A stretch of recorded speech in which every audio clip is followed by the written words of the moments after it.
Well, we're back out here with the truck again. There's more things that I need to show you that I didn't cover last video. Some things we're up against, or some, well, not things we're up against, but things that have already been done to this truck that you guys should probably know about.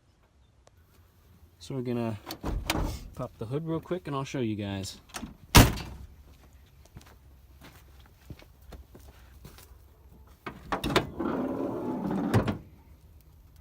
Alright, so the first thing that you guys need to know that I have already done to this truck is I have already replaced the battery. I will still show you guys how to do that. It's a very simple job that everyone should know how to do.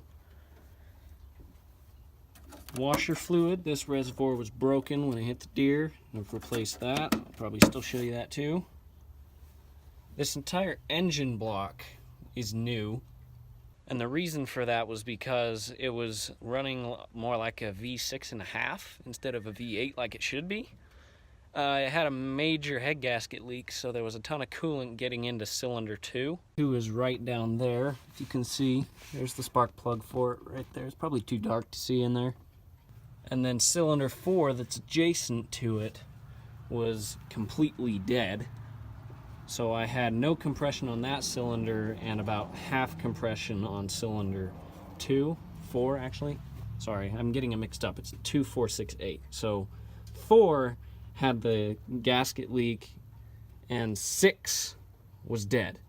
There we go. So my dad brought it into his shop, had some people do some work, and they put in another 350 Chevy small block.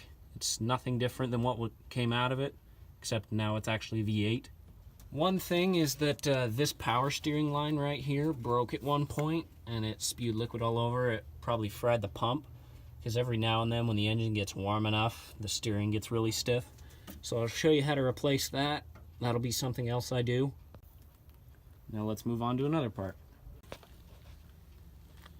And like I showed you before, there was the wheels, but what's behind them is basically a brand new rotor and some brand new pads. Yes, I did do those, but I will show you how to do them. I did not do the rear because they are drum brakes and they're a little more difficult to work with, but I'll still end up doing those someday. And these shocks are completely stock. I don't think they've ever been changed, so I'll show you guys how to do those. And now we'll move to the underside of the car.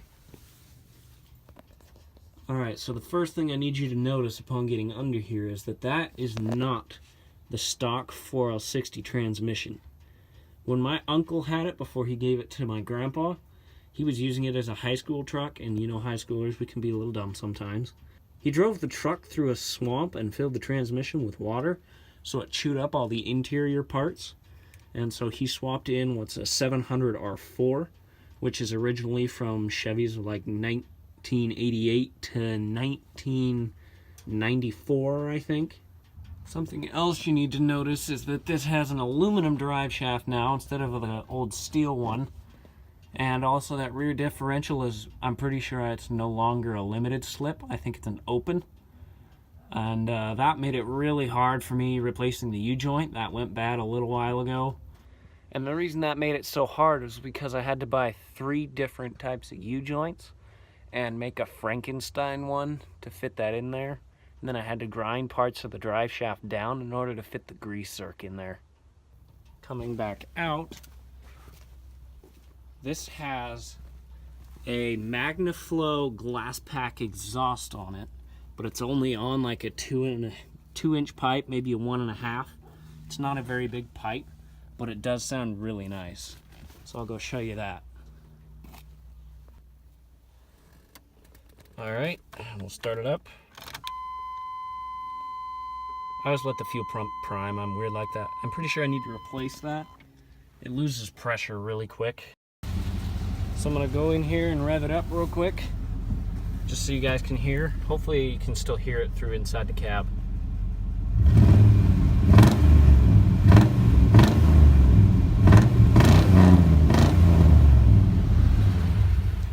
See if you can hear it better out here.